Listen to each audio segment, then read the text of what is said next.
first things first is you want to make sure there's a battery with charge in it. So you flick over to the battery and you press these buttons down here, and that's showing you that the green light means there is battery in this, which is perfect. So to turn it on, you press the on button up here. And the first thing you're going to do is put it into manual mode, which you do so by pressing advisory. Connect electrodes. And selecting yes. And then to run a user test, you proceed to press options and run down to select user test. So this is going to take a while to run the test, so while it's doing this, we'll check to see we've got everything here. So in this pocket is the 4 lead, the 12 lead, SpO2 monitor which plugs into here, a CO2 monitor which plugs into here. In this pocket here you have the defib pads, a GTN spray, some aspirin and a shaver to get rid of hair so the pads will stick. This here is the blood pressure cuff, which comes around and sits in this back pocket here with some spare paper and some spare defib pads and just any other like spare miscellaneous items. So this here is where all the paper is kept. So to replace that, you just, I won't undo it now, but you just undo it and pop another one in. So yeah, we'll just wait for the user test. When you want to run a blood pressure test, so you'll connect the blood pressure cuff up to your patient and then you'll press this button here and it will run a blood pressure test for you. Right, so this indicates that everything's good with this. So we can now, I'll show you how to run a shock and to disarm it.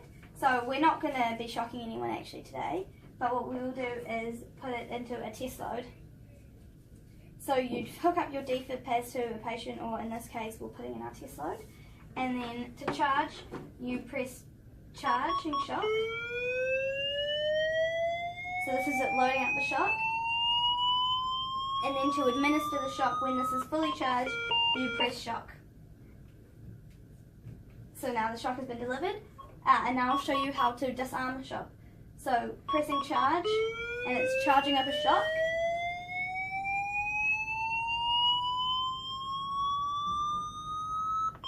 And when this is done, instead of pressing shock, you just press the select button and it's disarmed. So now, when you're connecting up your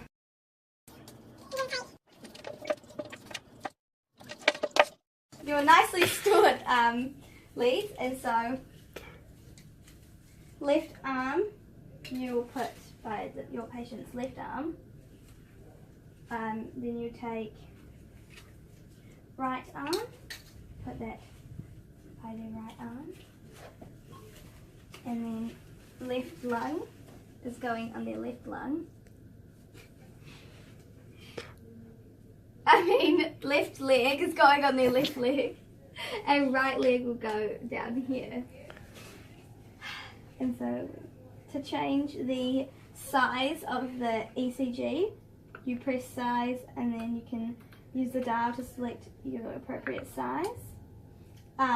So you want to select the 3 lead by pressing lead and coming down and selecting 3 lead.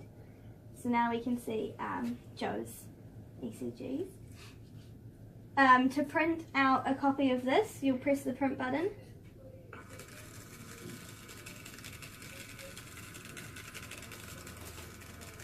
For about 6 seconds and then you stop it.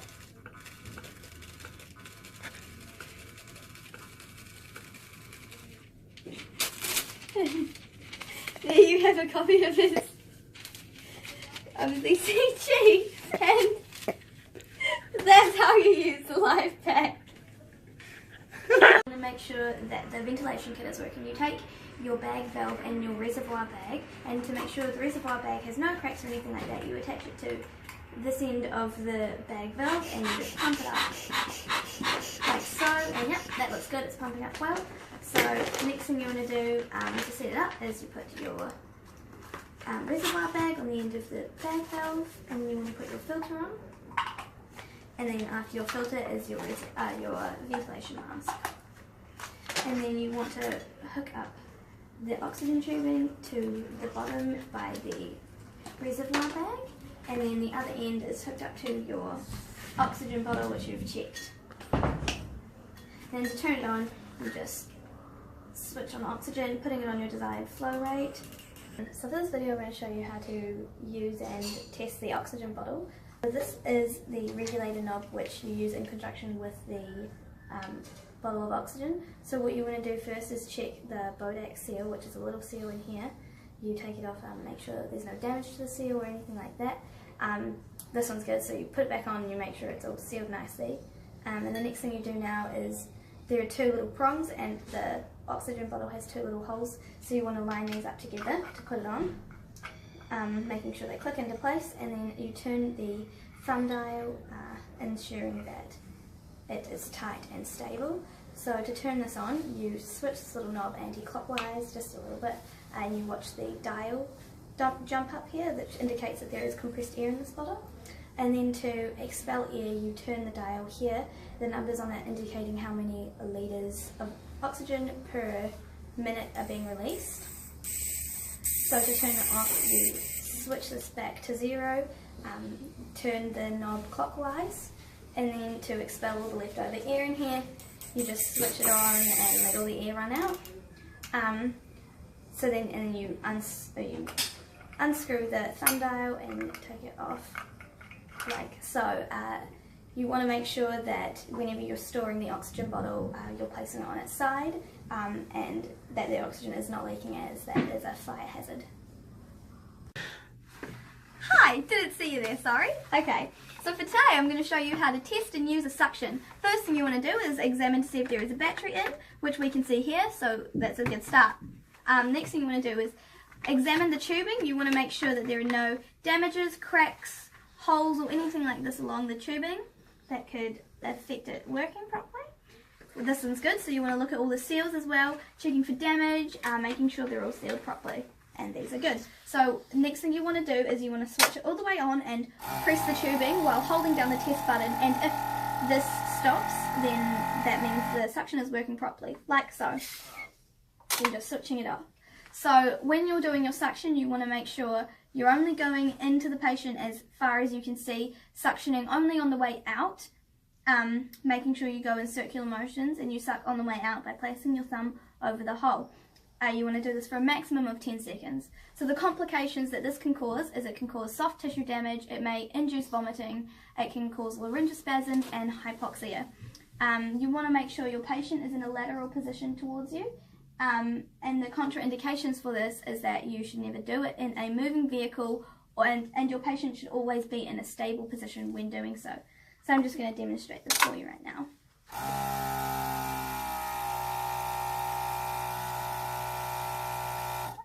And if in cases of the suction getting blocked, there is water here which you can use to suck up to unblock the suction. Oh hi, didn't see you there. So I'll just do a frontline bag check for you. So in the front pocket here we will have a stethoscope as well as child and adult blood pressure cuffs. We'll also have a blood glucose testing kit with testing strips, a thermometer, a pupil torch and clothing shears. In the front top pocket we'll have up-to-date drugs, which will be ondansetron, loratadine, ibuprofen, paracetamol and tramadol, as well as methoxyflurane kit. In the pocket underneath we'll have a biohazard bag, a laryngoscope, different range of sizes in OPAs and MPAs, lubricant and forceps. In the pocket underneath will be a nebulizer mask and tubing.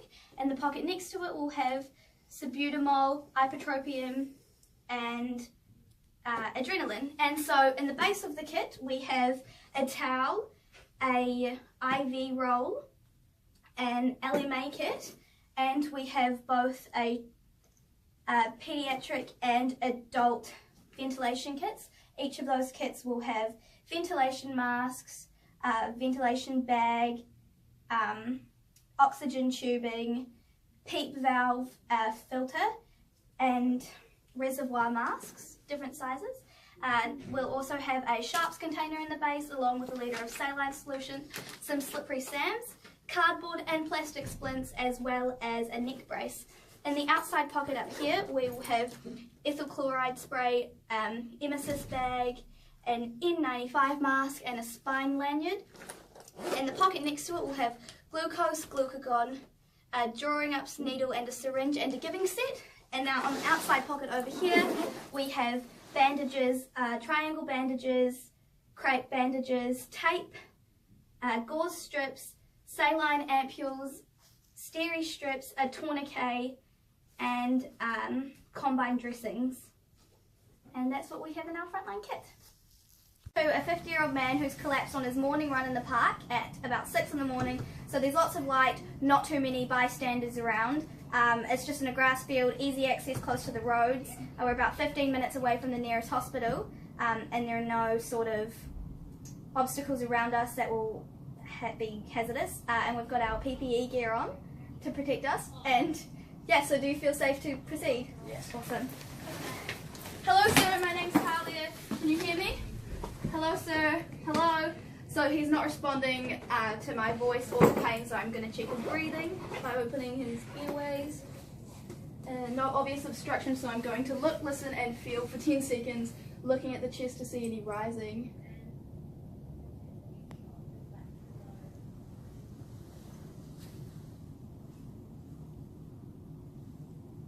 So there's no sign of breathing. Can you please start compressions? AUT City 1. Go ahead. Requesting R50 for R49. I'm just going to put these on you while you're doing Roger, back to song way.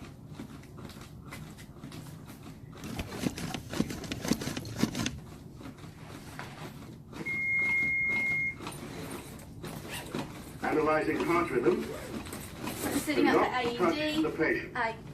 Clear from the patient, please. Shock advised. Okay, continue with compressions, thanks. Stay clear of patient. Deliver shock now. Okay, Press so the clear. on button now. Delivering shock. Shock delivered. Okay, continue with Pause. compressions, please. Okay, so I'm Stop going to CPR. insert the MPA measuring from the nostril to the earlobe and then putting it in vertically to his face. If you run into troubles putting this in, you can twist it 180 degrees. Nasal polyps can make this harder to do, and there can also be, can induce some bleeding. And then I'm going to put in the OPA upside down and twist it 180 degrees to avoid catching the tongue. This can damage soft tissue and also cause gagging. And can you start counting your compressions down from 30 for me, please? I'm setting up the bag valve mask.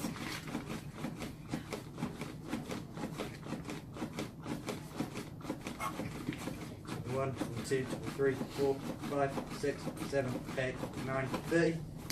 So I've got a good C&E grip on this and I'm watching for good chest rise.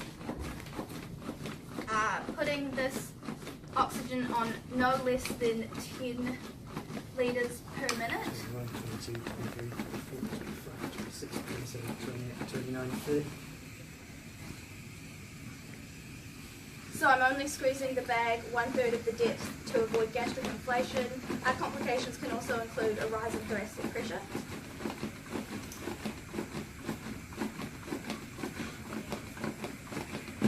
I'm putting in a towel under his neck to open the airways further. 29, 30. And I've got good compressions for my offsider.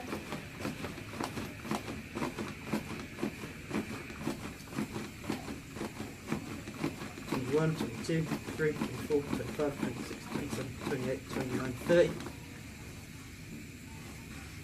So after 2 minutes, you and I will swap if that's alright, and I'll just get you to come around behind me and take over from breaths, and I'll do compressions. Sure.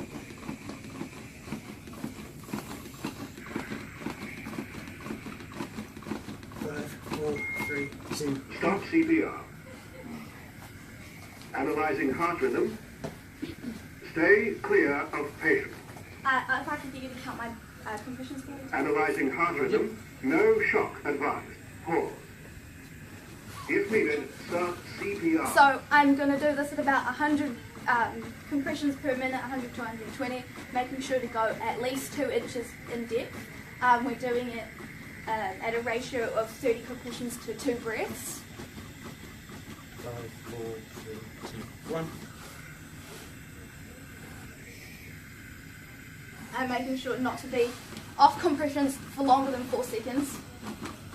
And to make sure I'm letting the chest rise sufficiently. 5, 4, 3, 2, 1.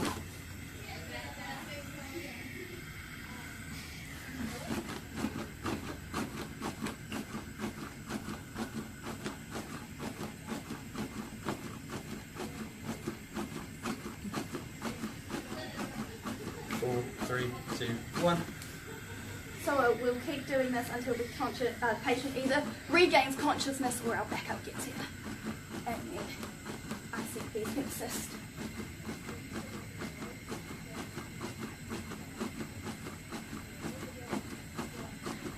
So now would be a good time to be asking bystanders if anyone knows the patient, trying to figure out a medical history and any underlying medical conditions or medicines he might be taking, as well as finding out an approximate time for his collapse, if anyone knows how long he's been in a suspected cardiac arrest, and if bystanders have administered CPR. And should we have to continue this for longer, we will be stopping every 2 minutes. So he'll move on to compressions and I'll switch back to breaths.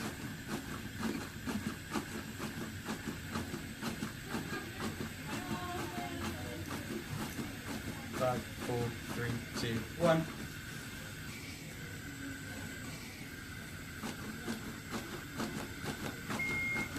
Stop CPR. Just as I forgot to do this in the recess, to size up the OPA you make sure to measure it from the corner of the mouth to the corner of the mandible,